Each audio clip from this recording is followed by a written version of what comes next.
Salut tout le monde, c'est Aubin, je vous remercie d'être sur ma seconde vidéo YouTube. La première a été un vrai carton, je m'y attendais pas du tout. Merci d'avoir laissé autant de pouces bleus et autant de commentaires. Il y a eu des critiques positives et négatives, c'est ce que je vous demandais pour pouvoir me permettre de m'améliorer. Merci beaucoup encore une fois, j'ai essayé de vous faire quelque chose de beaucoup plus qualitatif. Vous pourrez me dire en commentaire si c'est mieux, si c'est moins bien et si au contraire, est-ce qu'il y a encore des points à améliorer ou pas. Pour la troisième vidéo, peut-être on verra en fonction de celle-ci. Sur l'ancienne vidéo, on parlait du casting et notamment du dossier de candidature.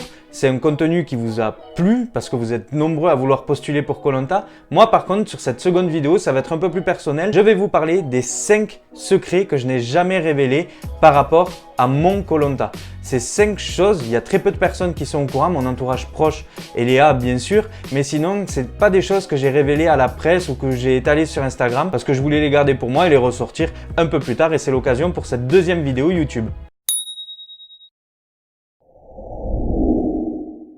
Concernant ces 5 secrets, je les ai classés par catégorie. En fait, on va commencer crescendo, on va commencer par le plus petit secret pour finir par le plus impressionnant pour moi personnellement. Vous pourrez me dire dans les commentaires encore une fois ce que vous en pensez et si vraiment vous trouvez ça impressionnant ou si justement, bof pour vous, c'est pas quelque chose non plus d'exceptionnel. Concernant le premier secret, en fait, c'est la cigarette. Moi, il faut savoir que je fumais énormément, je fumais jusqu'à 2 paquets par jour. Et donc, du coup, en allant faire les tests médicaux, qui sont quand même assez éprouvants, je me suis dit, si Koh Lanta, c'est aussi dur que ce que je viens de faire, il va falloir vraiment que j'arrête de fumer. Du coup, je me suis acheté en rentrant chez moi une vapoteuse. J'ai complètement arrêté la cigarette jusqu'au moment du départ où j'ai donné ma vapoteuse à Eléa, du coup, à l'aéroport. Et je suis parti sans cigarette, sans vapoteuse, sans rien du tout. Ça a été une coupure terrible en rentrant, mais j'ai pas éprouvé le besoin de fumer. Une fois que j'ai repris mes habitudes de vie, j'ai eu cette envie de refumer. Sauf que je me suis dit, mais attends, ben, ça fait 3 mois que tu n'as pas touché une cigarette. Ce serait complètement bête de recommencer maintenant. Donc voilà, aujourd'hui, j'ai complètement arrêté de fumer et ça ne me manque pas du tout. On passe au deuxième secret. Là, en fait, on va parler du lieu de tournage. Vous l'avez vu un peu à droite à gauche, nous on ne connaît absolument pas la destination finale, l'emplacement où aura lieu notre saison de Koh Lanta, on la prend petit à petit. En fait, j'avais vu passer, moi ma valise au loin alors qu'on était encore à Paris et sur ma valise, j'ai vu qu'il y avait une étiquette. Donc discrètement, je suis parti, j'ai regardé l'étiquette et j'ai vu donc du coup qu'il y avait marqué Fidji. J'ai bien compris que le lieu de tournage serait une nouvelle fois au Fidji pour notre saison. J'ai gardé ça pour moi, en tout cas j'étais excité, vous vous en rendez compte, on vous dit pas du tout où vous allez et là on vous dit que vous allez au Fidji. C'est le lieu qui est sûrement le plus loin par rapport à la France. Donc voilà, moi j'étais comme un dingue, mais j'ai gardé ça pour moi parce que forcément, j'avais pas envie de me faire attraper par la production. J'avais peur comme vire ou quoi que ce soit. Donc je n'ai rien dit et j'ai gardé ça pour moi. Le troisième secret. Donc ce troisième secret, c'est concernant le collier d'immunité que vous avez juste ici.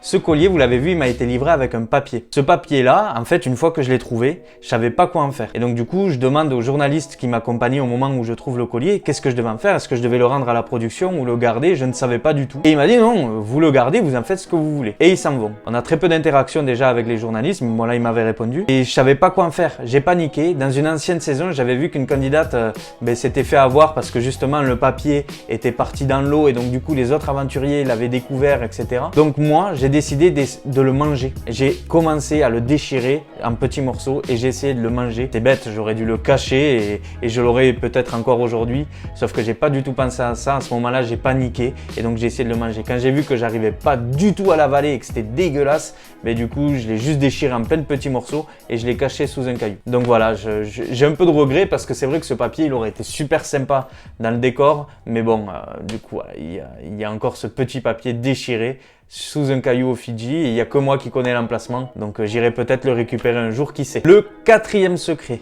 là c'est concernant les nuits à Koh Lanta. Il faut savoir que les nuits à Koh Lanta sont très longues et très froides. Donc tout le monde se colle plus ou moins pour pouvoir dormir. Sauf que moi, Eléa, ma compagne, elle est relativement jalouse. Donc du coup, je me suis vu en train de dormir contre quelqu'un ou quoi que ce soit et me faire engueuler au moment de la diffusion. Donc en fait, j'ai fait une planche en bois sur laquelle j'ai marqué Eléa et Noré, donc le nom de ma femme et de mon fils, avec un petit totem de Koh Lanta dessiné dessus. J'ai fait ça avec de la cendre parce qu'on avait le feu et je dormais contre mon morceau de bois tout seul. Tout le monde dormait les uns contre les autres en Lego, tout le monde s'emboîte. Moi, je dormais tout seul dans mon coin avec ma planche de bois. J'avais un peu froid, mais c'était la seule solution pour pas qu'il y ait de scandale à la maison. Donc voilà, je préférais m'assurer comme ça Et ça a payé parce qu'au final, il n'y a eu aucun souci par rapport aux nuits de Koh Lanta. Donc voilà, je regrette pas du tout. Le 5e secret, c'est le plus gros. Celui-ci, je l'ai révélé à personne. Il n'y a que Eléa et quelques amis qui sont au courant. Ce secret, c'est physique. En fait, pour participer à Koh Lanta, moi j'avais la bouche qui était en mauvais état malheureusement et il fallait que j'aille passer les tests médicaux. Et j'avais très peur d'être recalé par rapport à mes dents. Et donc du coup, je suis allé en urgence chez le dentiste. Et le dentiste m'a dit, bon voilà, il y a 3-4 caries qui sont quand même assez importantes. Il va falloir tant de soins pour pouvoir résoudre. Moi j'ai dit écoutez non, moi je ne peux, j'ai pas le temps. Dans 2 semaines je dois passer les tests médicaux pour un truc énorme. Il faut faire ça vite. Il me dit écoutez non, on peut pas faire ça rapidement, il faut du temps. J'ai dit arrachez. On arrache. Donc je me suis fait arracher 3 molaires pour pouvoir participer à Koh Lanta. Je sais pas si j'y avais été comme ça, si en donnant un papier, il m'aurait dit écoutez non ça passe, faites les soins et basta. Là j'ai eu très peur de ne pas pouvoir être sélectionné. Donc du coup j'ai décidé de me faire arracher 3 molaires pour pouvoir participer à Koh Lanta. Et voilà, il me manque 3 dents. Mais je regrette pas parce qu'au final je l'ai fait et c'est une grande fierté pour moi. Donc je vous ai dit, il n'y avait rien d'exceptionnel, c'est des petits secrets, mais c'est des petits secrets personnels que je n'ai pas révélés à beaucoup de monde. J'espère en tout cas que cette vidéo vous aura plu. Si elle vous a plu, n'hésitez pas à laisser un pouce bleu et un commentaire pour me dire ce qu'il faut améliorer ou pas, justement, s'il y a eu des améliorations, c'est bien aussi de les prendre. En tout cas, je suis très content que vous soyez aussi nombreux à me suivre sur cette chaîne YouTube. Si vous voulez une 3e vidéo, dites-moi en commentaire sur quoi vous voulez qu'elle traite. J'ai eu beaucoup de personnes qui m'ont demandé de faire une vidéo sur du gaming ou des vidéos sur du poker, encore une fois. C'est peut-être quelque chose qu'on va mettre en place, sûrement, même d'ailleurs. Mais voilà, je voulais savoir si vous vouliez encore qu'on traite de Koh Lanta. J'ai mon sac qui est toujours pas déballé. J'ai vu que mes copains aventuriers l'avaient fait. Je voulais pas qu'on fasse tous les mêmes vidéos en même temps.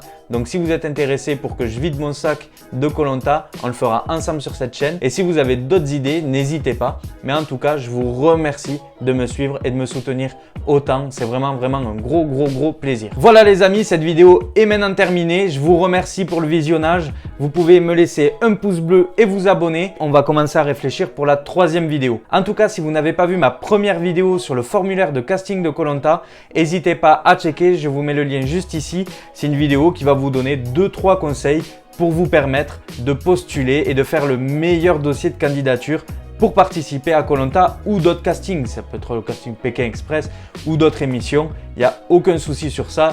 Les castings se ressemblent plus ou moins. Les copains, je vais vous confier un petit secret en plus pour vous remercier d'être allés jusqu'à la fin de la vidéo. Donc le jour du conseil où je joue mon collier, il faut savoir que j'ai demandé à Mathieu si son prénom s'écrivait avec un T ou 2 T pour éviter de faire une faute d'orthographe au moment où j'allais voter pour lui. Tout le monde l'a entendu, ça a fait rigoler tout le monde. Et malheureusement, après le soir, du coup, je vote pour Mathieu, mais je ne fais pas de faute d'orthographe.